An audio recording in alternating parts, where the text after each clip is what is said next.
শাকিব খানের Dhaka Capitals tournament থেকে বাদ যদি বলি ঢাকার এখনো সম্ভাবনা আছে, তাহলে হয়তো একটু হলেও আপনি অবাক হবেন এবং মনে করবেন যে আমি হয়তো পাগল হয়ে গেছি।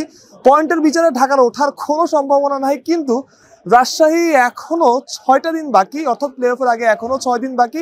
রাজশাহী যদি কোনো কারণে বলে আমি খেলবো না বা আমি খেলতে চাই না, তাহলে ঢাকা হয়তো পরের রাউন্ডে খেলতে পারে। জোকসে পার্ট, কারণ এখনো খুলনা টাইগার্সেরও ম্যাচ বাকি আছে, তারা জিতলে তারা হয়তো উঠে যাবে। ঢাকার আসলে এই টুর্নামেন্টে টিকে থাকার কোনো সম্ভাবনাই নেই, কিন্তু আসলে কৌতুকের খাতিরে বা বলার খাতিরে একটু বলা, বা অনেকেই আশা করেছিলেন তাদের একটু আশার সঞ্চার করা, যদি ঢাকা খেলতে পারে, যদি ঢাকা উঠতে পারে গ্লোবাল সুপার লিগে, যেরকম রাজশাহী বরিশালের খেলার কথা ছিল, সেখানে পরবর্তীতে রংপুর রাইডার্স খেলেছে, কারণ বরিশাল সেখানে খেলতে চায়নি, এখানে অনেক রকম সমস্যা ছিল। ঠিক একইভাবে রাজশাহী যদি কোনো কারণে নাম প্রত্যাহার করতো, তাহলে হয়তো ঢাকার একটা সম্ভাবনা তৈরি হতো, কিন্তু সেটার আসলে কোনো সম্ভাবনা নাই, কারণ যতটুকু খবর রাজশাহী যত কিছুই হোক রাজশাহী আসলে খেলবে।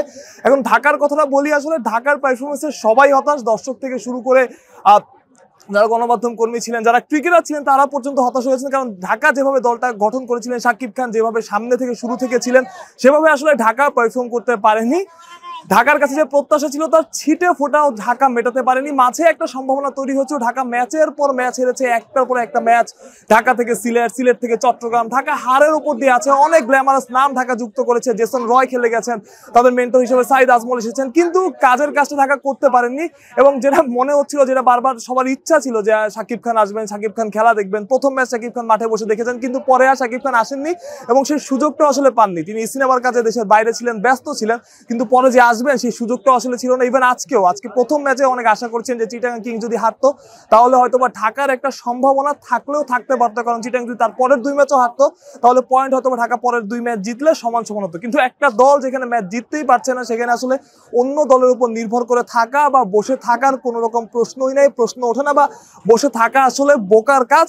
একটা দল, যেই দলটার গ্ল্যামার ছিল, অনেকে ভেবেছিল চ্যাম্পিয়ন হওয়ার জন্য দলটা গঠন করা হয়েছে, আসলে সেরকম দলই ছিল প্রথম থেকে। যদি আপনি দেখেন যে নামগুলো ছিল, তারা অ্যালেক্স হেলসকে দলে ফেরাতে চেয়েছিলেন, পরবর্তীতে সেটা হয়নি। অ্যালেক্স হেলস রংপুরের হয়ে খেলেছেন এবং অনেক বড় নাম, অনেক বড় স্টারডমে ভরা একটা দল ছিল। প্রচুর স্পন্সরের ভিডিও আমরা দেখেছি। ঢাকা মাঠের ক্রিকেটে হোক, মাঠের বাইরে হোক, সব জায়গায় একটা গ্ল্যামারাস নাম ছিল এবং সবাই চেয়েছিল, আসলে আমি যাদের সাথে কথা বলেছি, যারা ঢাকা সাপোর্টার না, তারাও আসলে আলটিমেটলি চেয়েছিল ঢাকা পরের রাউন্ডটা খেলুক, কিন্তু সেটা হয়নি। তবে একটা ভালো দিক হচ্ছে, ঢাকা ফ্র্যাঞ্চাইজিটা রাজশাহীর মতো না, তারা সব রকম টাকা পরিশোধ করে দিয়েছে এবং তার যে সিইও আছেন আমাদের আতিক ভাই, তিনিও খুবই ভদ্র মানুষ, যেটা আমি আগেও অনেকবার বলেছি।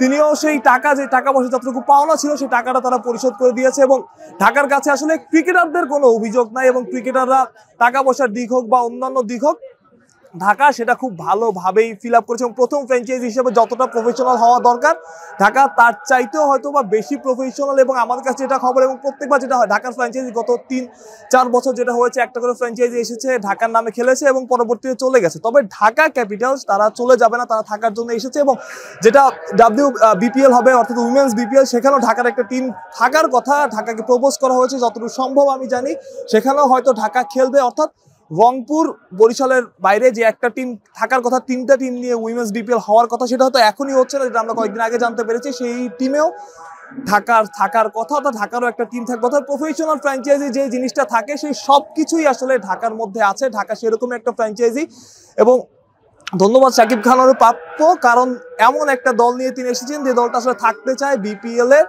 ব্র্যান্ড হিসেবে নিজেদের দাঁড় করাতে চায়। এবার হয়তো ঢাকার হয়নি, ব্যাড লাক, বাট পরবর্তীতে হয়তো ঢাকা আরো শক্তিশালী হয়ে ফিরে আসবে। সেই জন্য ঢাকার জন্য শুভকামনা। এবং যে ল্যাকিংসগুলো ঢাকার ছিল, মিডল অর্ডার ব্যাটার ছিল না এবং অন্যান্য অনেক যে বোলার ছিল না, এবং যে বড় নামগুলো তারা ভেরাতে চেয়েছে, সেটা হয়তো পারেননি। সেখানেও হয়তো বা ঢাকা তাদের মুশিয়ানা দেখাবেন পরের আসর থেকে। সেই পর্যন্ত তাদের জন্য শুভকামনা। আরো একটা ম্যাচ বাকি, হয়তো বা ঢাকা চাইবেন জয় দিয়ে সেই ম্যাচটা শেষ করতে। মাহফুজ প্রত্যয়, বিডি ক্রিক টাইম।